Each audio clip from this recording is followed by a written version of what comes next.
అనేక private engineering కళాశాలలు ఉన్నాయి, కాలేజీలు ఉన్నాయి. అందులో 20 కాలేజీలు మాత్రం ఇన్ఫ్రాస్ట్రక్చర్ ఉంది, అన్ని సదుపాయాలు ఉన్నాయి. మిగతా ప్రైవేట్ ఇంజనీరింగ్ కాలేజీల్లో సదుపాయాలు లేకపోయినా ఫీజుల పేరుతో దోపిడీ జరుగుతుంది అధ్యక్ష.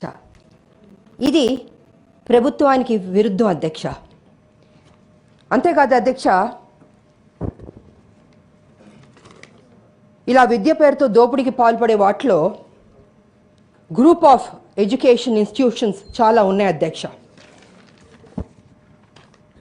ఇలా కాలేజీల్లో ఇన్ఫ్రాస్ట్రక్చర్ లేని కాలేజీలు కావచ్చు, సదుపాయాలు లేని కాలేజీల మీద ప్రభుత్వం సరైన సమగ్రన విచారణ జరిపించి కఠిన నిర్ణయాలు తీసుకోవాల్సిందిగా మీ ద్వారా నేను ప్రభుత్వాన్ని కోరుతున్నాను అధ్యక్ష. అంతేకాదు అధ్యక్ష, ఈ సదుపాయాలు లేని కాలేజీలు వాటి పేర్లు కూడా బయట పెట్టాలి అధ్యక్ష. ఎందుకంటే చాలామంది విద్యార్థులు కావచ్చు, వాళ్ళ తల్లిదండ్రులు కావచ్చు, ఈ పేపర్ యాడ్లు చూసి, టీవీల యాడ్లు చూసి ఇది బెస్ట్ కాలేజ్ కదా, ఆ కాలేజ్లో మా బిడ్డను చదివిస్తే బాగుంటుందని అనుకుంటున్నారు. కానీ ఫీజులు ఎక్కువైనా తల్లిదండ్రులు ఏం చేస్తున్నారంటే, సరే నా బిడ్డ ఆ కాలేజ్లో చదవని బాగుంటుందని అనుకుంటున్నారు.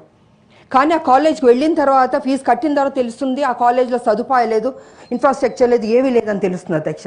అందుకే నేనేమంటున్నాను అధ్యక్ష, ఈ ఏదైతే కాలేజీలు మోసం చేస్తున్నాయో, ఇన్ఫ్రాస్ట్రక్చర్ లేదు, సదుపాయాలు లేవు, ఆ కాలేజీల పేర్లన్నీ బయట పెట్టాల్సిందిగా మీ ద్వారా నేను ప్రభుత్వాన్ని కోరుతున్నాను అధ్యక్ష.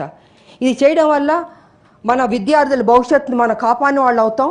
అది ప్రభుత్వం కాదు అధ్యక్ష, మనం కూడా జాగ్రత్తలు తీసుకోవాలని కూడా ఈ సందర్భంగా తెలియజేసుకుంటూ సెలవు తీసుకుంటాం. థ్యాంక్ యూ అధ్యక్ష.